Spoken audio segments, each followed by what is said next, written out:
Unlike other brain training activities like chess, playing an instrument recruits almost every part of the brain, including regions that process vision, sound, movement, and memory.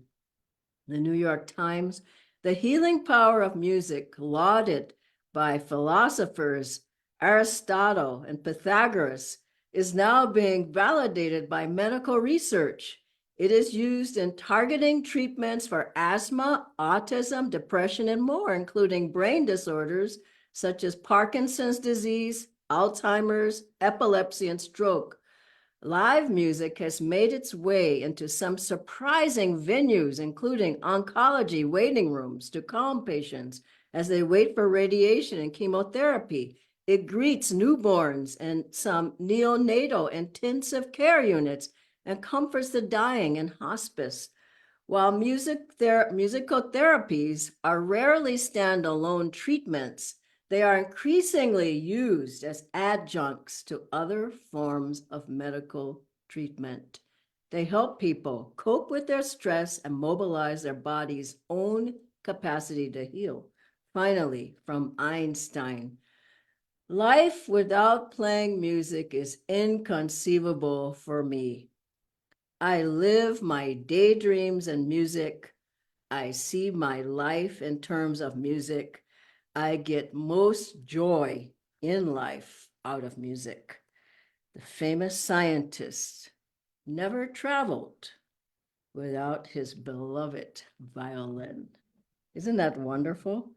Now, I'll start by saying that I encourage you all to attend our Power of Music, Sound and Music workshops when we do them, or join the choir, or get a harmonium and start playing that, or the drum or a gong or whatever. I can only cover so much in this amount of time, but at our centers, we talk a lot about music, we teach music, and we sing music, and we chant. And so music is an essential, it's not a side thing, it's an essential part of opening the heart. And when I grew up, from fourth grade, I was playing the violin, and then I played the cello. I played all the way through high school. And then I came to Ananda and I started playing the harmonium. And more, I just could feel music. It's not just something something that you do if you want to. It's a part of opening oneself to God. It's a part of the spiritual life. And so Master said, for example, chanting is half the battle. Now, chanting is half the battle of what? Well, it's half the battle of calming down your mind. It's half the battle of opening the heart. It's half the battle of having focus and concentration. It's half the battle of learning to love God. It's half the battle of being more bhakti, having more bhakti, being devotional. It's half the battle of getting on the path, you could really say. And Master, we know he chanted at Carnegie Hall with a huge group of people.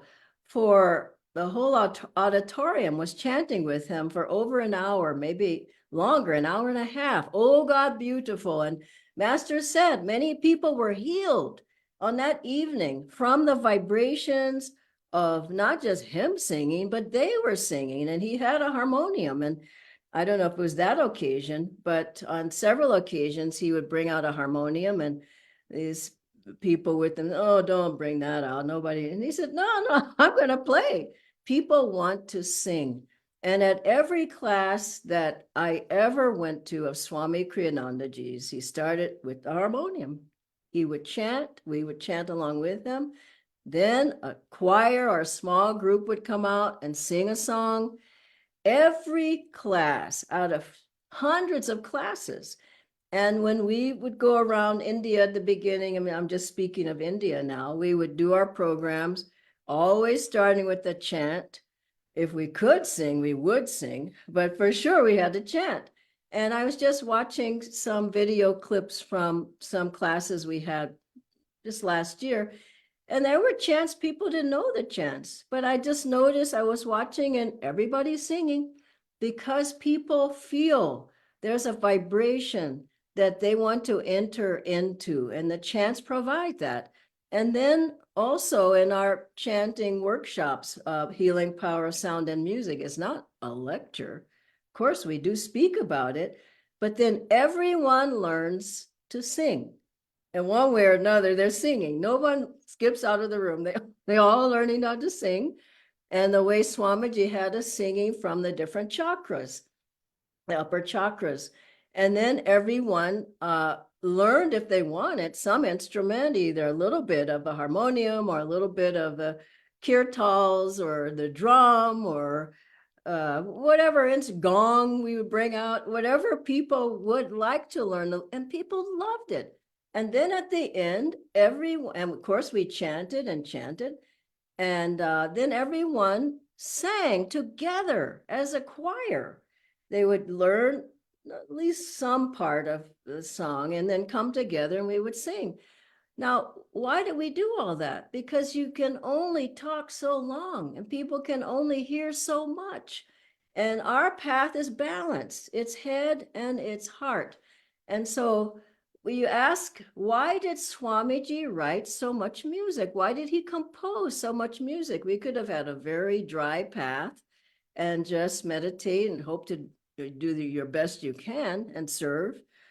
But Master chanted, and he had chants, and he wrote chants, and he sang, and by the way, that processional in Calcutta, walking down the streets there and chanting on Master's birthday was one of the highlights of my life, I would say. God bless Guru Priya and the Calcutta group. But this is what Master Swami Sri Tesraji did. They went down the streets chanting, and different people joined them. Some people were maybe not so happy, but anyway, that vibration just filled the streets of Calcutta. And you ask, now, why did Swamiji write 400 songs? He couldn't have written 2 songs, 5 songs, 10 songs, but he just kept writing song after song after song. And we kept singing. I would remember he would come out, this is a new song. You come on, let's sing this song. Or this is a new chant. You get the harmonium, now sing along with me. There was a thrill because he was bringing in that vibration of Dwapara music into the world, and all the stress and the strain and the tension and war and troubles and everything that was going on. He was a channel to bring in that vibration. So the music is a particular vibration. It's a lifeline, let's face it. And you think of all the music that there is, and just as Swamiji was saying, and you go shopping and there's a kind of a music hanging, and you go to, in the airplane, there's in the airport, there's different, but you go into Ananda and there's bliss. There's an uplifting vibration. Swamiji wrote that music to keep us in tune with that uplifting vibration of our gurus. And he said that music is attuned to the vibration of Om. And Master said he chanted his chants over and over and over until he had the experience of God.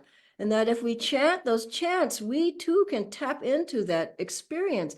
So why did Swamiji write the music? He didn't write it for himself. I'm a composer, I wrote music. He wrote it for us so that even when he's gone, we can still be uplifted and in tune and inspired and feel the presence of God and gurus. Now let's look more specifically at what does the music, what does it do? What does it heal? Well, first of all, it heals your mind. I mean, think of all the turmoil and people's minds and thoughts and confusion and lack of focus and concentration. Just think how much people's minds are just so unclear.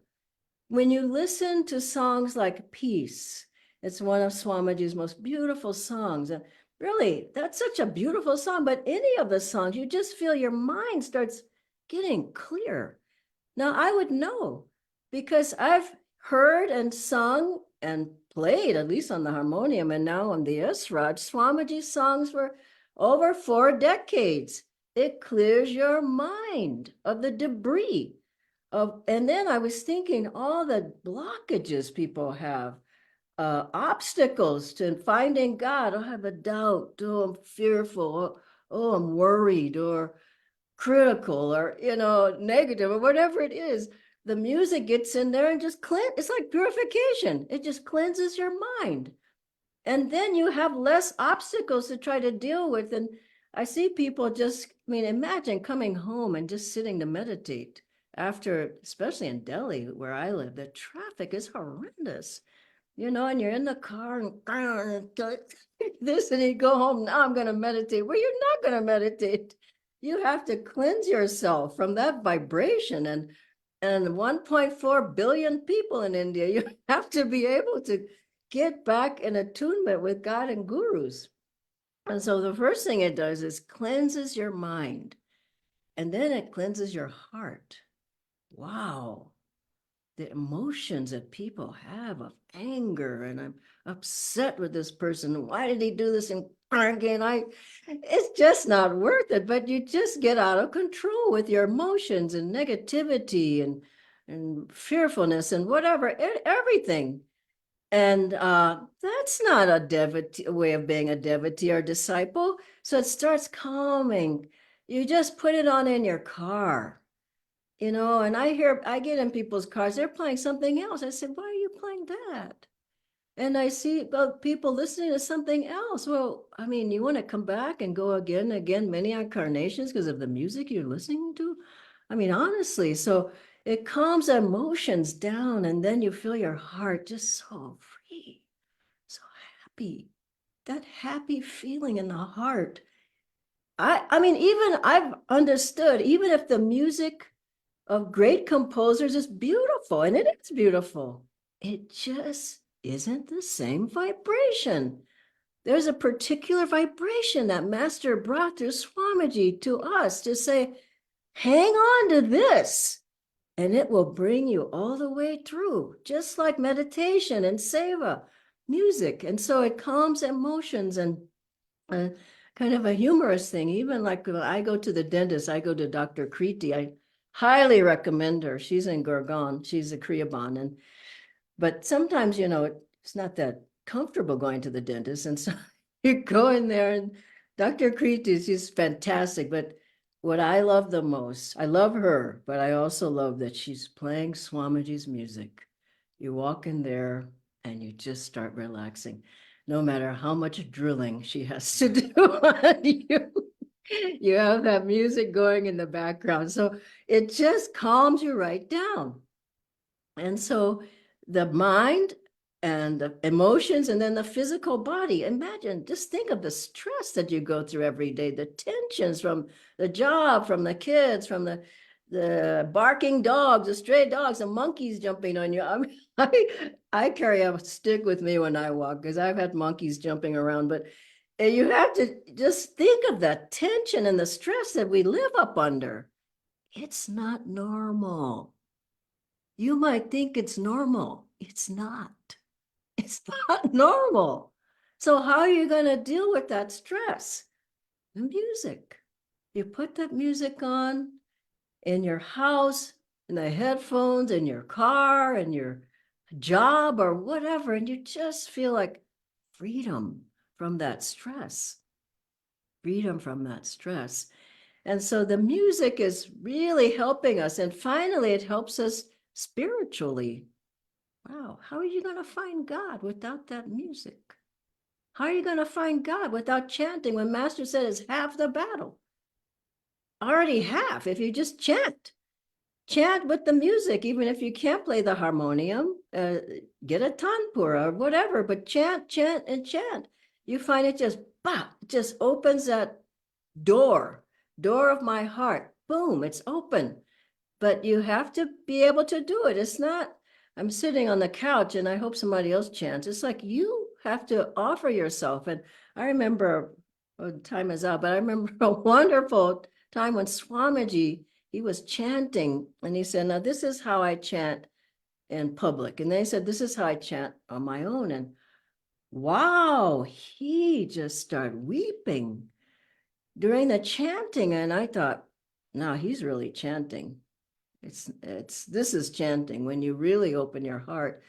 So I want to go into now, to close, just a couple of final wonderful quotes. This is from Master. I wish I had more time on this, but I would suggest you come to the workshops. They're fantastic. Master says sound is the most powerful force in the universe, and music is a divine art to be used as a path to God realization. And Swamiji says music consists essentially of sound vibrations condensed from the music of creation. Without music, life itself would cease to be. Then finally, this is a story of a girl who was healed. Now, you probably heard of Mr. Suzuki in China, who started the Suzuki method of violin training with children. So this was a 6-year-old girl, this I'll end with this, who had polio.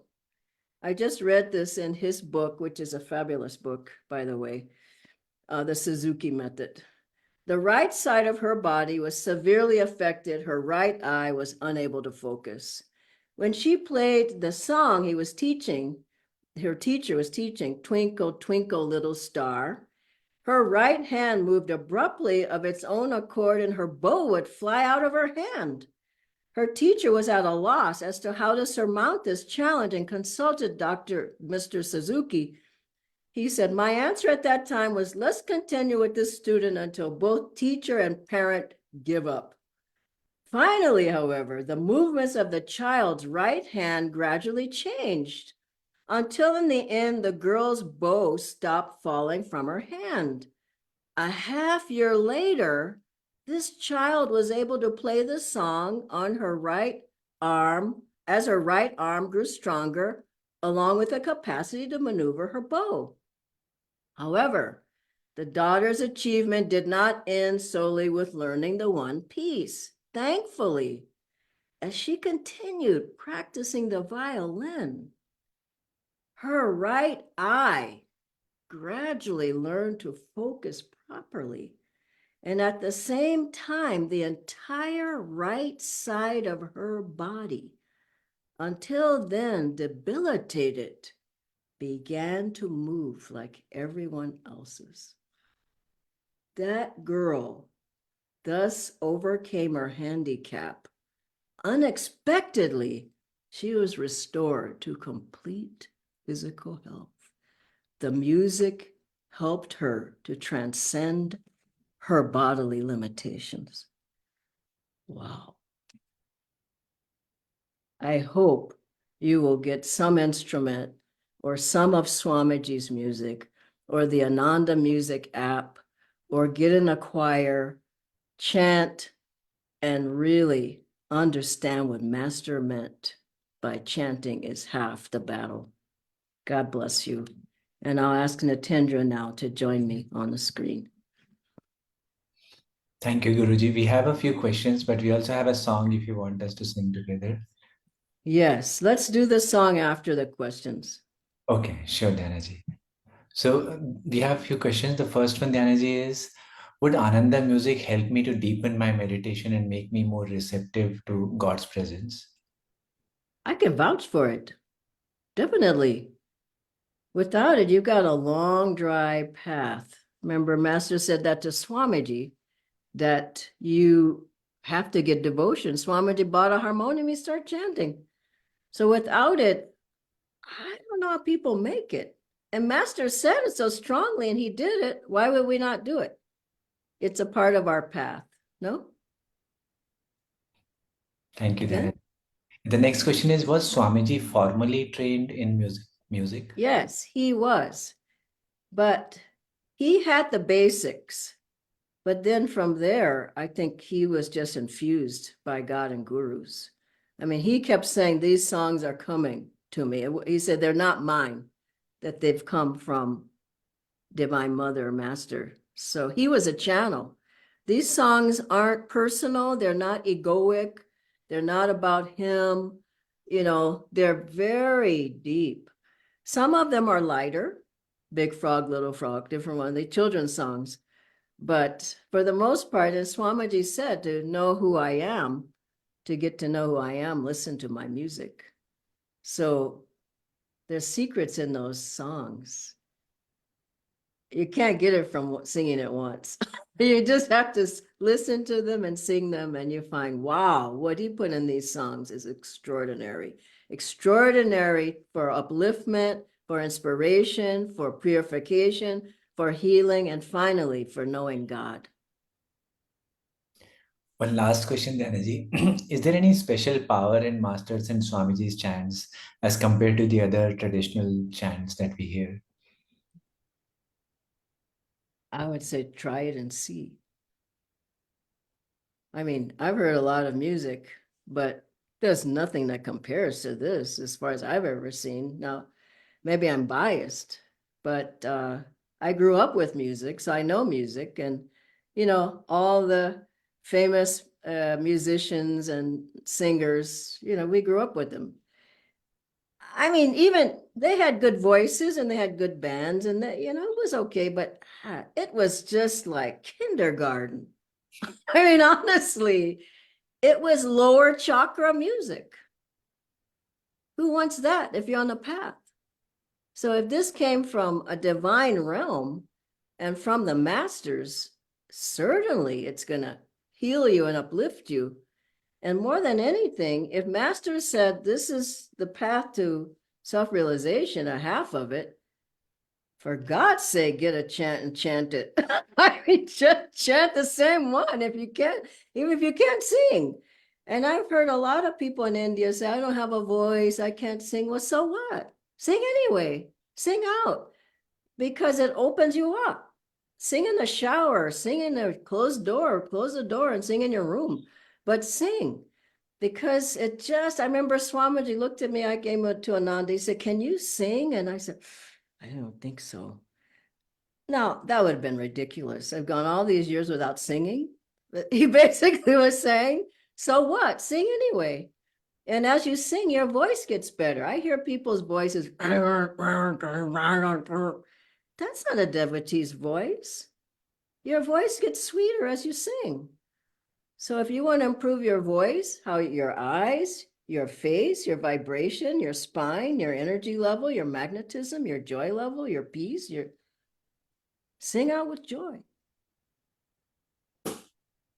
It's a really important part of the path, and you start on that, and it's joy, joy, ever new joy.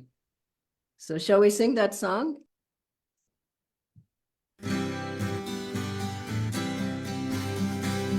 Sing in the meadows and everywhere. Sing out a blessing to everyone. Lift up your voices, lift your hands on high. Sing and the battle is won.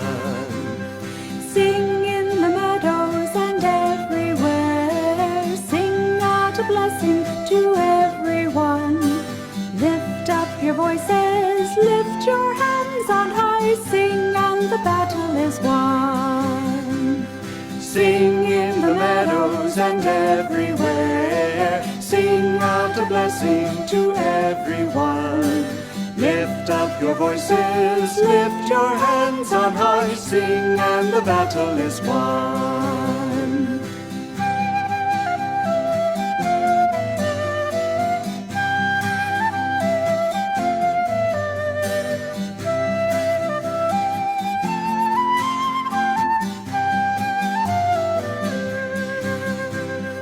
Sing in the meadows and everywhere. Sing out a blessing to everyone.